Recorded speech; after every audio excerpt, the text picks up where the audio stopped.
Isaías capítulo 59 e no versículo 1, olha o que diz o texto sagrado, a palavra de Deus.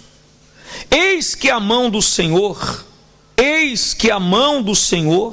não está o quê? Encolhida, para que não possa salvar, nem surdo o seu ouvido para não poder ouvir. Olhe para mim, não abra a Bíblia agora. Eu queria que você absorvesse o Espírito. Está aqui a palavra já para você ler, se você quiser em casa, você lê a palavra. Preste atenção, por favor. A mão do Senhor não está encolhida para que não possa salvar, nem os seus ouvidos o quê? Surdos, tapados, agravados, para não poder, pelo contrário. Quando há um clamor de fé, quando há a manifestação pura da fé, Deus está sempre pronto para abençoar. Nós temos o exemplo do próprio Senhor Jesus. Todos os que vieram a Jesus, pecadores, não pecadores, todos receberam de Jesus o milagre. Todos que buscaram o Senhor Jesus pela fé foram curados, foram libertos e foram abençoados. O Senhor Jesus não ficou ali questionando se era um pecador, se não era um pecador, o que a pessoa tinha feito, não tinha feito. Pelo contrário, a pessoa manifestava a fé e o milagre o quê? Acontecia. Porque a mão do Senhor não está o quê? E os ouvidos não estão o quê? Deus está pronto para abençoar sempre que haja a manifestação da fé. Aí nós lemos no versículo seguinte, diz assim: mas as vossas iniquidades, que são os pecados, fazem o quê?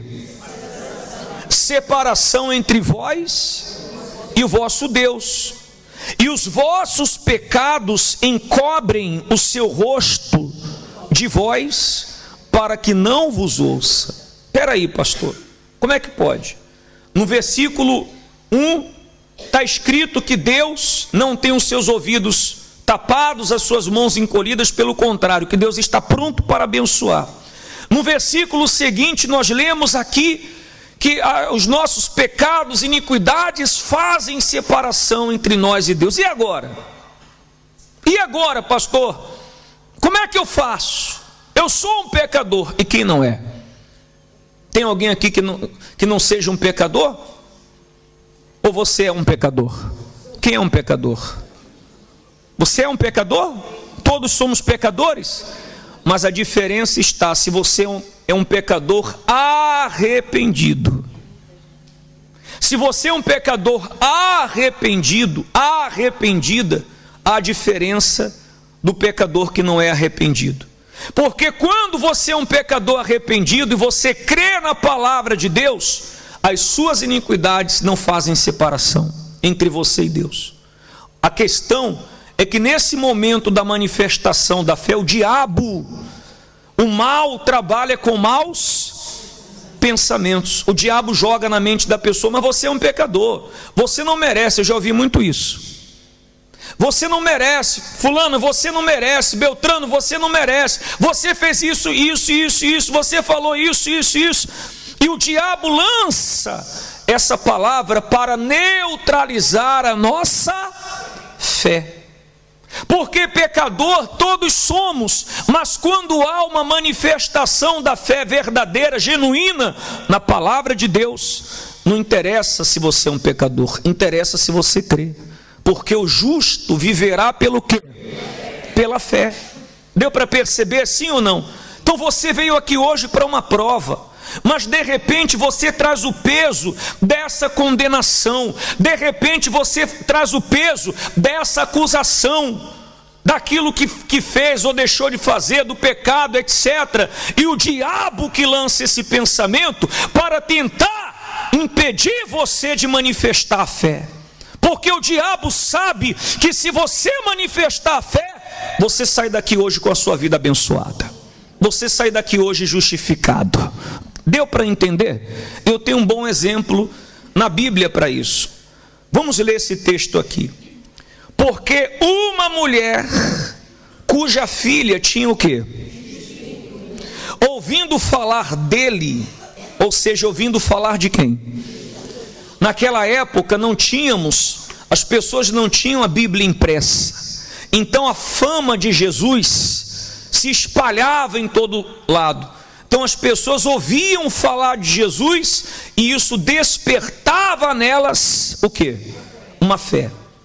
Hoje nós temos a palavra de Deus, e quando lemos a palavra de Deus, então a nossa fé é despertada na palavra de Deus. Amém? No caso dessa mulher, ela foi e lançou-se aonde? E esta mulher era grega, cirofenícia, de quê? Quer dizer, ela era de uma outra cultura, ela era de um outro povo, ela era de uma outra nação, não era judeu, não pertencia ao povo judeu, mas ela não queria nem saber, ela não queria nem se ela era grega, se ela era cirofenícia, se ela era isso, se ela era aquilo, ela queria resolver o seu problema, ela queria ver a filha dela curada. Deu para entender? E diz a palavra: e rogava-lhe que expulsasse de sua filha o demônio. Mas Jesus disse-lhe: deixa primeiro saciar quem? Os filhos eram judeus, era o povo, a nação escolhida. Deixa primeiro eu abençoar o judeu, deixa primeiro eu abençoar o povo judeu, saciar os filhos, porque não convém tomar o pão dos filhos e lançá-los a quem? Jesus chamou ela de quê? Mas não foi para ofender ela. Será que Jesus queria ofendê-la? Não, Jesus queria o quê?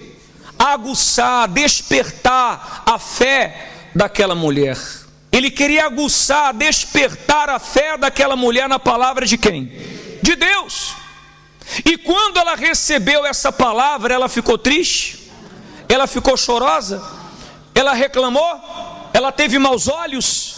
Não, ela manifestou o quê? Inclusive, quantas pessoas que às vezes vêm na igreja e o pastor dá uma palavra um bocadinho mais forte e ela fica magoadinha, ela fica ressentida, ela fica entristecida, porque o pastor deu essa palavra. Imagina se fosse Jesus falando isso para ela. Imagina se essa mulher tivesse ficado triste ou magoadinha e tivesse ido embora, tivesse ido para casa, a filha dela teria continuado o quê? Endemoniada. Mas quando ela recebeu essa palavra, ela porém respondeu e disse-lhe: sim, Senhor. Ela concordou: sim, Senhor, mas também os cachorrinhos o quê? Ela não queria saber se era cachorrinho, se não era cachorrinho, se era pecadora, se não era pecadora. Ela não queria saber se era grega, se era cirofenícia. Ela não queria saber de nada disso. Ela queria resolver o quê? O problema dela. Ela queria sair dali com um problema resolvido. Ela não arredou o pé enquanto Jesus não fez o milagre. E se você veio aqui hoje nessa fé, remova da sua cabeça, da sua mente, essa ideia satânica que você não merece. Remova da sua cabeça, da sua mente, essa ideia do diabo que você não merece, porque se fosse por merecimento, ninguém iria merecer nada. Mas o justo, repito, vive pelo quê? Pela fé. E por fim, diz assim: mas as vossas iniquidades fazem, por fim diz assim: então ele disse-lhe: por essa palavra vai, e o demônio já saiu de sua filha, e indo ela para a sua casa, achou a filha deitada sobre a cama, e que o demônio o quê?